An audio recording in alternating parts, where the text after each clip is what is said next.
So good morning everybody, my name is Jeff, I'm from a company called Sealco. We are specialists in waterproofing membranes, so we specialise in low slope roofs, for example like this house where you've got height restrictions and you need to keep roof levels low. This is where our membrane systems come into play. But also another amazing thing about this project is that we're going to be talking about is the warm roof on this house. Now, the Superhome movement is a charitable trust that's here to help people build better homes. Obviously, it's similar to your 10-star Homestar ratings and those sort of things, but also in another way to make the builds more affordable, but also achieve a much better home than your standard everyday I guess your minimum level home.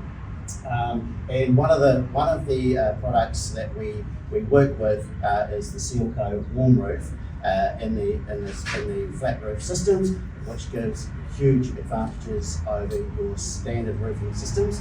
So I will delve down into it now and show you this sample here. So on this project here, we have a CLT timber span going across, and which you can see when you look up here, you can see the underside of the CLT, which is also your ceiling. That is laid flat, as you can understand. It's laid flat across and then supported by the walls or other framing and so on. On top of it, we've got a polystyrene slope system, which is a series of shapes and wedges of polystyrene that shape the roof to the outlets, so that you get the slope of the water off the roof and out to the outlets. The polystyrene has some R values, so it will actually help increase your R values. And then on top of that, we have what we call a polyoso, or some people call it a PIR panel, and that panel is your main insulation panel. It comes in different thicknesses. Here we've got 100 mil here, which is about an R, almost an R5, it's about an R4.7. And for the thickness and the R value, it is probably, and I'm thinking it is the best in the world that you can get right now.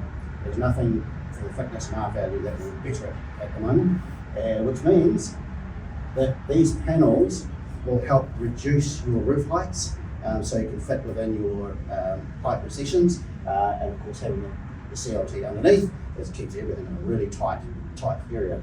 On top we have a membrane. We have different types of membranes. For example, on here we have what's called a TPO membrane. This is a high strength reinforced membrane. It's adhered down onto the panels, and then all your joints and detailing and everything else is done through heat welding. So it's all welded together. So if anyone has ever had an aversion to membranes, or heard of membrane issues because you've got low slope roofs, this takes it all away because everything is welded. It's never going to come apart. The benefits of the warm roof are, as explained before, is your height. But one of the other things is keeping the dew point outside of your building. Now, the dew point is the difference of where your heat and cold meet. So if you've got, say for example, if you've got pink bats in your ceilings and you've got a roof above, the cold comes through, gets to the top of the pink bats, heat comes up, wherever that meets is where you get your dew point. Now, with a warm roof, we keep it outside because the heat is actually stopping here and the cold is stopping here. So you don't actually get a dew point because the two don't meet. Cost benefits, there's definitely, we've done studies where costs for different types of systems, you kind of on a par with a standard roof structure. So it's not blowing the budget out at the same time by having all these benefits. So inherently, when you go to a pitched roof, generally you're going to a framing and then a corrugated iron and then pink bats in your ceiling, and so a fairly basic proven design, and it's quite cheap. The corrugated iron itself, it spans a long distance, so you don't need extra substrates or anything like that under your corrugated iron. when you come to membrane roofs, you have to have solid substrates and in order for the membrane to adhere to, and that's where your costs do come up. So if we ever compare membrane roofs with corrugated iron roofs or standard steel roofs, that sort of thing, you could be looking at maybe 50% dearer as a guideline.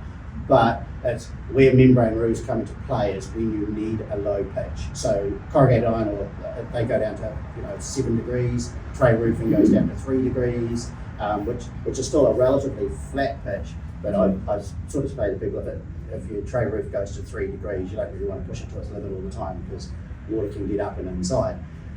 So what we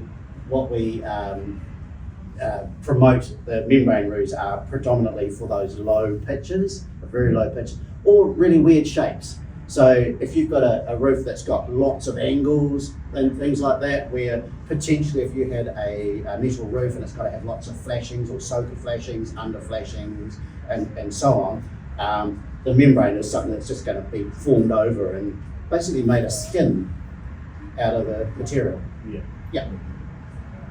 A jacket. A tight-fitting jacket. Yeah. Can you put solar panels on? Yes.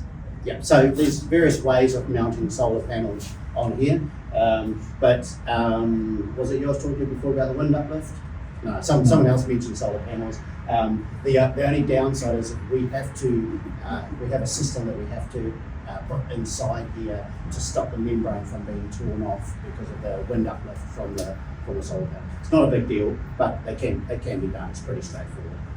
What about penetration, like vents? Yes. Yep. So pipe vents, chimneys, all those sort of things. There's a system that we dress up around them, and the PIR panels are put in nice and tight, and then the membrane is dressed up and around. We have all sorts of different things. We've got weldable boots, we've got pourable systems, all sorts of things to make the whole the penetration waterproof.